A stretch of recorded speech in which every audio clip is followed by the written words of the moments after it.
Martin Stanford is standing by with the main details. Martin.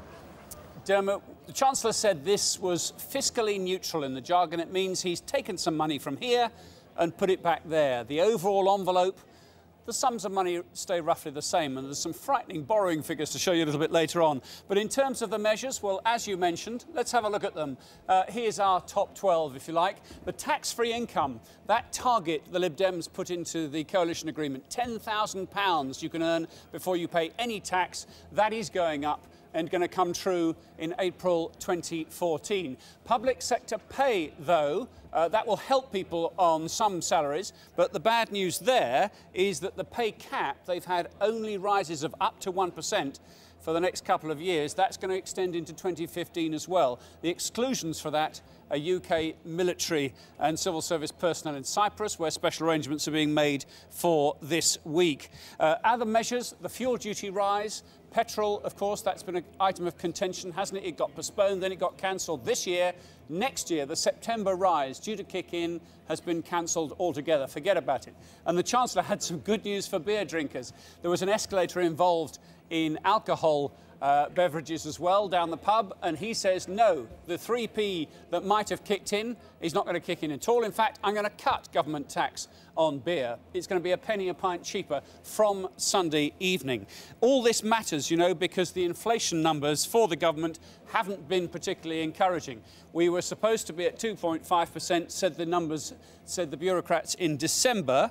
In actual fact, it's 2.8%. They say now, the Office of Budget Responsibility. And similarly, here are the revised figures in red, 2.2% next year. It's actually going to be more closer to 2.4. But there were some interesting ideas for home buyers, and in particular, this Help to Buy scheme. A couple of bits of investment here, some impressive numbers too. £3.5 billion put aside for shared equity loans. So here's the example. You simply cannot afford the deposit on that new house you want to buy, and this applies just to new builds. But if you can got 5%, the government's going to stump up the next 20%. The top rate of the house involved is £600,000, and that loan you've got from the government is interest-free for 5 years. And then there's a further mortgage guarantee scheme. If your loan-to-value ratio, which if you've been down to the estate agents you'll know all about, is not right, the numbers don't stack up, you simply can't afford it, the government again is going to kick in some help and back your mortgage application. And up to £130 billion worth of investment is going to be involved there. But there are some grim news, as you suggested, Dermot, in terms of the economy itself. This was the growth data we had back in December. 1.2% was the figure we were supposed to get this year. In truth, it's half that.